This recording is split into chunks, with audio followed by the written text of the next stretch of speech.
नमस्कार। एक और टिप्पणी के साथ मैं अतुल चौरसिया। रावण जल गया था, लेकिन धृतराष्ट्र को इस दशहरे में कुछ खास मज़ा नहीं आया। मानसून बीत चुका था, फिर भी कभी केरल से तो कभी नैनीताल से बारिश और बाढ़ की खबरों ने त्योहारों का मज़ा बिगाड़ रखा था। कई दिनों से दरबार भी नहीं आए थे, रनिवासों में ही दिन बिता रहे थे, बतकही और महफिलबाजी से दूर थे। कई दिनों बाद दरबार में लौटे थे।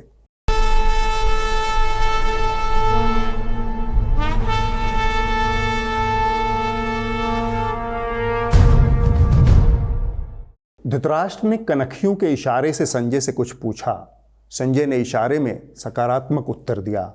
धृतराष्ट्र इशारे से संतुष्ट हो गए। काफ़ी दिनों बाद सभा में आए थे, इसलिए बहुत से सवाल उनके मन में घुमड़ रहे थे। काफ़ी दिनों से डंकापति का हालचाल भी नहीं मिला था, सो उन्होंने डंकापति से ही शुरू किया। डंकापति इन दिनों क्या कर रहे हैं? कोई इवेंट नहीं, कोई हंगामा नहीं, आर्यावर्त में सब ठीक ठाक तो है? संजय के खबरों का पिटारा भी भरा हुआ था। तुरंत ही बोल पड़े, महाराज डंकापति एकदम चुस्त दुरुस्त हैं। अभी तक उनके जन्मदिन का ही जश्न चल रहा था। आपको याद होगा, इस बार डंकापति ने ऐलान किया था कि समस्त आर्यावर्त उनका जन्मदिन 21 दिनों तक मनाएगा। आज प्रधानमंत्री नरेंद्र मोदी का 71वां जन्मदिवस है। आज मोदी के जन्मदिन पर देखिए हमारा special show live story of प्रधानमंत्री मोदी। आज प्रधानमंत्री मोदी का 71वां जन्मदिन है। प्रधानमंत्री नरेंद्र मोदी का आज 71वां जन्मदिन है। धृतराष्ट्र ने सहमति में हुंकारी भरी। संजय ने आगे की कथा शुरू की। इस हफ्ते डंकापति ने एक बार फिर से राष्ट्र को संबोधित किया। यह सुनते ही धृतराष्ट्र के कान खड़े हो गए। उन्होंने पूछा, अब क्या हो गया? संजय ने बताया, काम तो बड़ा अच्छा हुआ महाराज। 100 करोड़ वैक्सीन का लक्ष्य पूरा हो गया। डंका पीटना जरूरी था। धृतराष्ट्र संजय की आवाज में छिपी मायूसी को भांप गए। उन्होंने पूछा, क्या हुआ? कुछ गड़बड़ है क्या? संजय ने सकुचाते हुए कहा, गड़बड़ तो नहीं महाराज, आप खुद ही देख लीजिए। भारत ने अपने नागरिकों को 100 करोड़ वैक्सीन डोज लगाई है, और वो भी मुफ्त, बिना पैसा लिए।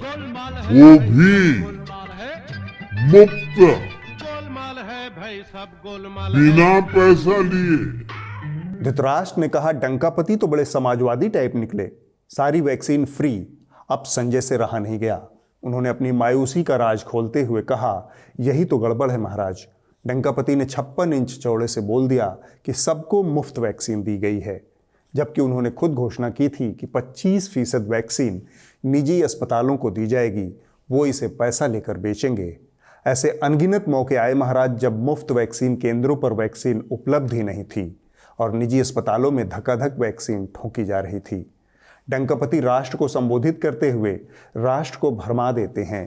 धृतराष्ट्र को यह जानकर थोड़ा तो अचरज हुआ, लेकिन उन्हें लगा कि यह कोई बड़ी बात नहीं है। डंकापति ने तो इससे भी बड़े बड़े कारनामे किए हैं। तब उन्होंने कहा, और क्या क्या कहा डंकापति ने? संजय ने एक और कारनामा धृतराष्ट्र के सामने रख दिया। भारत का पूरा वैक्सीनेशन प्रोग्राम विज्ञान की कोख में जन्मा। हम सभी के लिए गर्व करने की बात है कि भारत का पूरा vaccination program science born, science driven और साइंस बेस्ड रहा है। यह सुनकर धृतराष्ट्र ने कहा, अब इसमें क्या गलत है?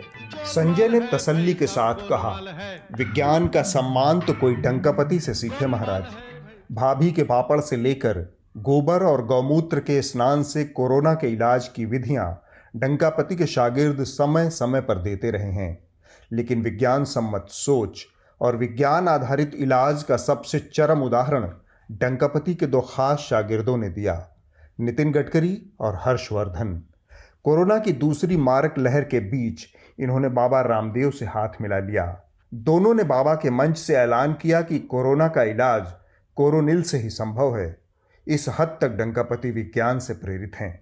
इस में जो बाबा जी का सपना है, सरकार का भी वही सपना है। जहां एक तरफ बाबा जी के संस्थान ने पूरा रिसर्च किया और जिसके बारे में अभी कहा गया कि वो सारे प्रेजेंटेशंस भी अभी करेंगे, और जो सबसे बड़ा चैलेंज था हमारे देश के सामने कि हम अच्छे हैं, ये हमें भी पता है, दुनिया भी मानती है, कहती है, लेकिन उसको दबे स्वर में कहती है, उसको इस्तेमाल भी करती है, लेकिन उसके बावजूद भी हमको स्वीकार नहीं करती है। उसको साइंटिफिक जब मॉडर्न टूल्स की मदद से हम दुनिया के सामने पुनर्स्थापित करते हैं तो कोई उसको चैलेंज नहीं कर सकता। धृतराष्ट्र चिढ़ गए। उन्होंने कहा, ये इतना धड़ल्ले से डंकापति कैसे झूठ बोलते हैं, छोड़ो तुम, कुछ नई सुनाओ। संजय भी इसी मौके की तलाश में थे। वो खुद भी डंकापति से आजिज आ चुके थे। उन्होंने कहा, महाराज, आर्यावर्त में आजकल कैंसल कल्चर की बहार है। I think that the cancel culture thing is just reached a breaking point. Dhritarashtra सिंहासन पर बैठे बैठे ही लटपटा गए। थोड़ा संभल कर बोले, कौन सा कल्चर? संजय ने समझाया, कैंसल कल्चर महाराज, यह एक नए किस्म का कल्चर है। अगर आसान शब्दों में समझाऊं तो सामूहिक आखेट करना, झुंड बनाकर किसी को मार गिराना। इसके तहत पहले कोई लोकप्रिय नामी गिरामी शिकार खोजा जाता है, वो जो अपने विचारों का विरोधी हो, फिर मिलकर उसका सामूहिक आखेट किया जाता है, उसका सामूहिक बहिष्कार किया जाता है, ताकि शिकार के पास घुटने टेकने और माफ़ी मांगने के अलावा कोई विकल्प ही शेष न बचे। संजय ने कहना जारी रखा, वैसे आर्यावर्त में कैंसल कल्चर बहुत पहले से मौजूद है महाराज, अब बस नाम थोड़ा सा बदल गया है। याद होगा आपको कैसे जाति के नाम पर लोगों का हुक्का पानी और रोटी बेटी का संबंध खत्म कर दिया जाता था। इसके बाद उसके सामने आत्मसमर्पण के अलावा कोई विकल्प ही नहीं बचता था। हुक्का पानी और रोटी बेटी का नाम सुनकर धृतराष्ट्र को बात थोड़ा समझ आने लगी। उन्होंने कहा, क्या 21वीं सदी में भी डंकापति के राज में यह सब जारी है? संजय ने कहा, जारी नहीं महाराज, डंकापति ने अपने राज में कैंसल कल्चर को 4 चांद लगा दिया है। आलम यह है कि डंकापति के सारे शागिर्द हर सुबह एक लिस्ट लेकर निकलते हैं कि आज किसका सामूहिक आखेट करना है। डंकापति के नए नौनिहाल हैं तेजस्वी सूर्या।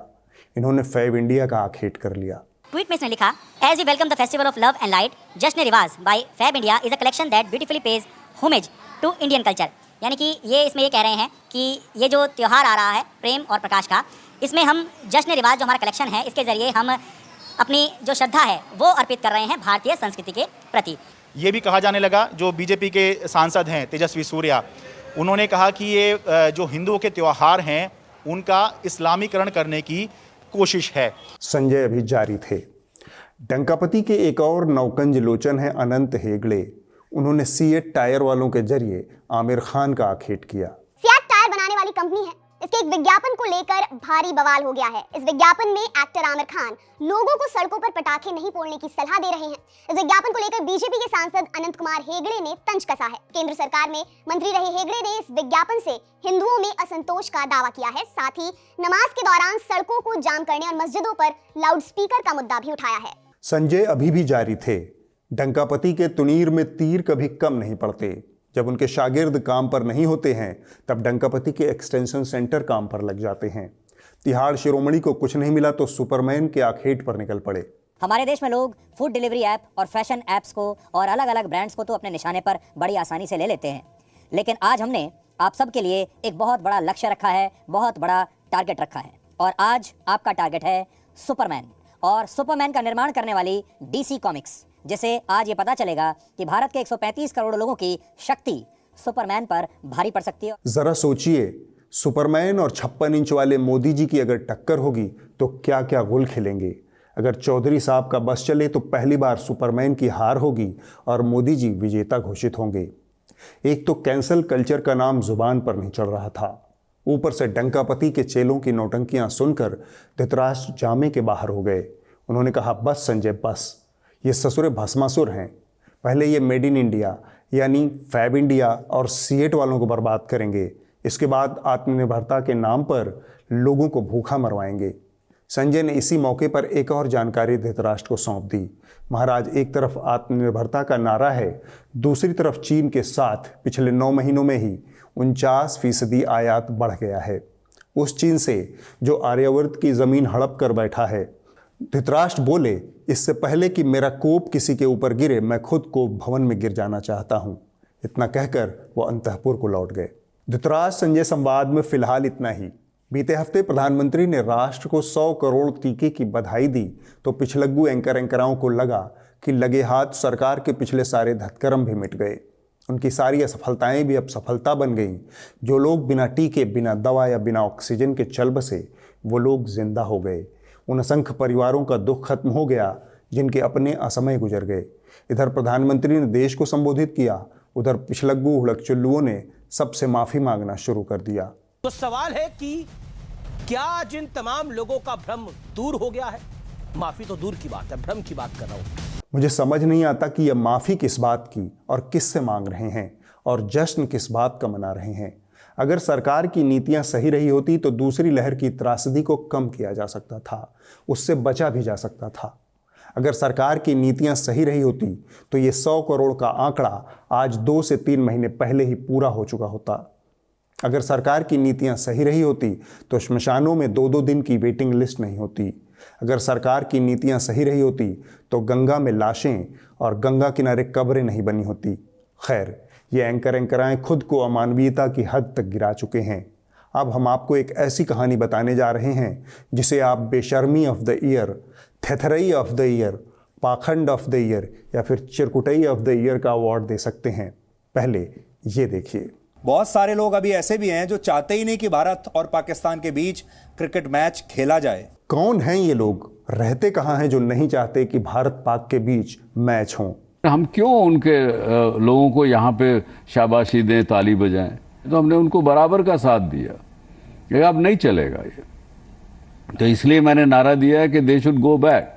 एक तरफ पाकिस्तान की चौकियों को उड़ाना और दूसरी तरफ उनके खिलाड़ियों के साथ क्रिकेट मैच खेलना, ये दोनों काम एक साथ नहीं हो सकते। इसके अलावा मैच के पूरे पॉइंट्स पाकिस्तान को दिए जा सकते हैं, लेकिन किसी क्रिकेट मैच के विनिंग पॉइंट्स देश के सम्मान से ज्यादा जरूरी नहीं हो सकते। इसीलिए अगर बीसीसीआई चाहे तो देश के सम्मान के लिए ऐसा कर सकती है और हमें लगता है कि उसे ऐसा ही करना चाहिए। कल भारत पाक मैच से जुड़ी कोई भी खबर नहीं दिखाएगा जी न्यूज। पाकिस्तान के खिलाफ बॉर्डर पर शहीद हुए जवानों के प्रति सम्मान के खातिर ये फैसला। भारत पाकिस्तान मैच पर राज्यसभा सांसद डॉक्टर सुभाष चंद्रा का ट्वीट, कहा बीसीसीआई को मैच खेलने से मना कर देना चाहिए, पूरी दुनिया में मिसाल कायम है। इस पूरे शो की खासियत रहा शोएब अख्तर का जवाब। सोचिए, जब शोएब अख्तर ने यह कहा कि जी न्यूज बैलेंस्ड चैनल है, तब सुधीर के अंदर कुछ न कुछ तो जरूर डूब कर मर गया होगा। देखिए, जब मैं हिंदुस्तान टीवी लगाता हूं, आप ये चैनल जी न्यूज़ की बात नहीं कर रहा, बाकी चैनल्स की बात करता हूं, तो ऐसे लगता है कि कल पाकिस्तान के ऊपर जंग मुसल्लत हो जाएगी, जंग हो जाएगी। इंडियन मीडिया ऐसे बात कर रहा होता पाकिस्तान के खिलाफ। मैं आपके जी न्यूज़ की बात नहीं कर रहा कि just because I am working with you. मैंने जी न्यूज़ का बड़ा बैलेंस नैरेटिव देखा है, मुझे बहुत अच्छा लगता है। आपका नैरेटिव बहुत अच्छा बैलेंस होता है। शोएब अख्तर ने कुछ और भी बातें कहीं। इन्हें भारतीय चैनलों के जहरखुरान एंकराओं को सुनना चाहिए। वो इस तरह है कि यार कि देखिए, मेरे फैंस इंडिया में भी बहुत ज़्यादा हैं। मैं वो लकी पाकिस्तानी हूँ जिसको हिंदुस्तानी बहुत प्यार करते हैं, बहुत ज़्यादा प्यार करते हैं। इसमें कोई शक ही नहीं, कोई दो राय नहीं है इसमें। मैं ना उनका दिल दुखाना चाहता हूँ ना अपना, लेकिन जब मैं न्यूज़ सुनता हूँ तो मुझे लगता है कि कल शायद पाकिस्तान पे अटैक हो जाएगा इंडिया की तरफ से। दरअसल सुधीर चौधरी हर दिन एक काल्पनिक दुश्मन के साथ टेलीविज़न पर अवतरित होते हैं, कुछ लोग।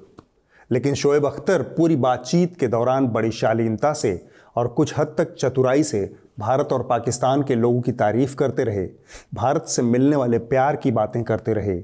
लिहाजा सुधीर चौधरी जो मसाला भरना चाहते थे वह हो नहीं पाया। दरअसल भारत पाकिस्तान सिर्फ दुश्मन नहीं है। आदमी अगर सुधीर चौधरी जैसा मौका परस्त और मोटी चमड़ी का हो तो भारत पाकिस्तान के रिश्ते पैसा बनाने की मशीन भी हैं। ये हर स्थिति में पैसा बनाएंगे, कभी दुश्मनी के नाम पर, कभी दोस्ती के नाम पर, कभी क्रिकेट के नाम पर, कभी युद्ध के नाम पर। वर मरे चाहे कन्या, 11 रुपया दक्षिणा। हमारे लिए यह चुनौती भरा समय है। विज्ञापन मुक्त मीडिया के लिए हमें आपके समर्थन की दरकार है। न्यूज़ लॉन्ड्री को सब्सक्राइब करें और गर्व से कहें, मेरे खर्च पर आज़ाद हैं खबरें। अब आप लोग ताली बजाइए, मिठाई बांटिए, खुशियाँ मनाइए, और यह सब नहीं कर सकते तो गम मनाइए। सुरेश चव्हाणके का नया भाई आया है, अमन चोपड़ा नाम है, ठिकाना न्यूज़ 18 इंडिया है। जिस तरह से भारत के अंदर और भारत के बाहर चुन चुनकर हिंदुओं से क्रूरता हो रही है, उससे सवाल यह कि क्या अब हिंदुओं के साथ आने का टाइम नहीं आ गया है? खबर है कि चव्हाणके और चोपड़ा दोनों के दांतों से जहर का सैंपल लिया गया है ताकि यह तय हो सके कि किसका जहर ज्यादा तेज है। जिसका ज़्यादा तेज होगा उसके नाम से जहर का नामकरण किया जाएगा। पिछले कुछ हफ्ते से हम लगातार आर्यन खान की गिरफ्तारी की खबर पर नज़र बनाए हुए थे। इस तरह की अपुष्ट जानकारियां आ रही थी कि आर्यन खान को ख़ास मकसद से निशाना बनाया गया है। जिस तरह से 300 लोगों के बीच से 3 लोगों को उठाया गया, जबकि आर्यन के पास से कोई नशीला पदार्थ बरामद भी नहीं हुआ था। चैट के आधार पर अपराध तय करने की कोशिश की जा रही है। ऊपर से जिन लोगों की मौजूदगी में आर्यन खान की गिरफ्तारी हुई, उनमें से एक केपी गोसावी फिलहाल फरार है। भाजपा नेताओं से उसके रिश्ते हैं। उसका एनसीबी यानी नारकोटिक्स कंट्रोल ब्यूरो के साथ कोई रिश्ता नहीं है। सवाल उठता है कि वह आदमी गिरफ्तारी की रात एनसीबी के दफ्तर में मौजूद क्यों था और आर्यन के साथ सेल्फी क्यों ले रहा था। खैर, अब इससे भी ज़्यादा चौंकाने वाली जानकारी सामने आई है। इस मामले के विटनेस नंबर 1 प्रभाकर सैल, जो कि केपी गोसावी का साथी है, उसने आरोप लगाया है कि उससे सादे कागज पर सारे दस्तखत करवाए गए। ये वो कागज हैं जो पंचनामे के तौर पर समीर वानखेड़े ने इस्तेमाल किए। अराउंड 1:15 बजे के बीच में मुझे कॉल आया किरण गोसावी सर का, ऊपर आ जाए एनसीबी ऑफिस में, वानखेड़े साहब बुला रहे। जैसे ही मैं ऊपर गया एनसीबी ऑफिस में, तो उनके एक सहकारी थे सालेकर करके, समीर सालेकर, उन्होंने मेरे हाथ में पेपर थमा दिया। बोले इसमें साइन कर। बोला सर ये सब पूरा ब्लैंक है, मैं साइन कैसे करूं।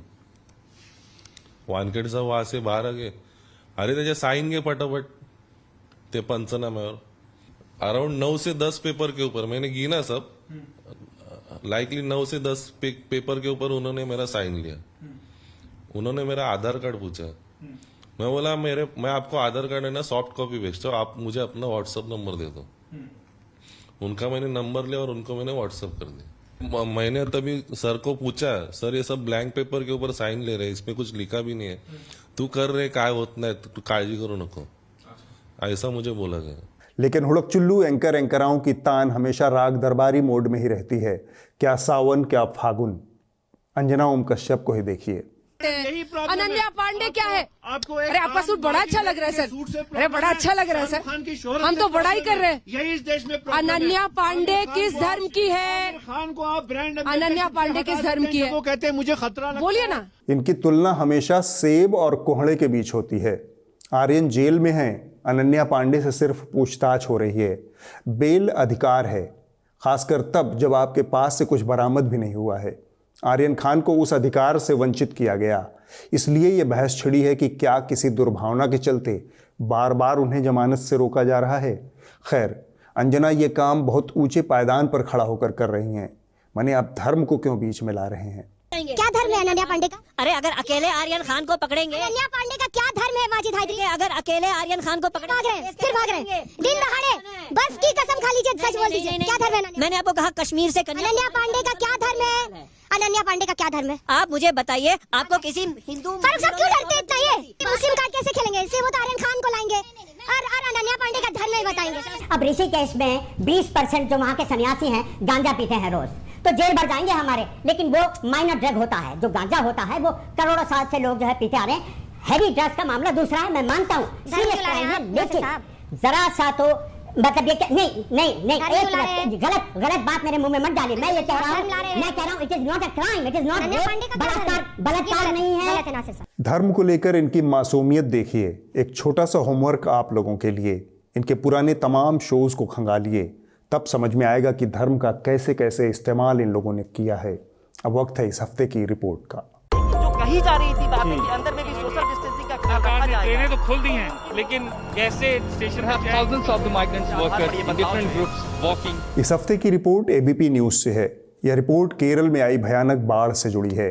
केरल में हुई बेतहाशा बारिश के चलते भयानक बाढ़ के हालात बन गए हैं, जिसमें बड़ी संख्या में लोगों की मौत भी हुई है। सर रात 1 बजे पानी आया इधर। 1 बजे पानी आया। पहले पानी आया तो किस तरफ आया पानी? उस तरफ। पहले गोदाम डूबा। और अभी पानी कैसे कैसे चढ़ रहा? कितनी देर पहले कैसे? बहुत 1 बजे से चालू हुआ तो बहुत बढ़ता है पानी, बढ़ता चला जा रहा है। आप इसमें रहते हैं, घर के अंदर भी पानी हो गया पूरा? नहीं अभी हुआ नहीं है, थोड़ा 1 इंची और हो जाएगा तो बस। तो धीरे धीरे पानी बढ़ता चला जा रहा है। जरा एक नजर फिर इस गोदाम की तरफ चलिए, देखिए कैसे सिलेंडर के जो गोदाम है आसपास यहाँ पे पानी पूरा बढ़ चुका है। नदी जो आस में पुल्लागियार बढ़ती है, धीरे धीरे उसका पानी अब अलग अलग इलाकों में बढ़ता हुआ चला जा रहा है। अगले हफ्ते होगी एक और टिप्पणी। नमस्कार।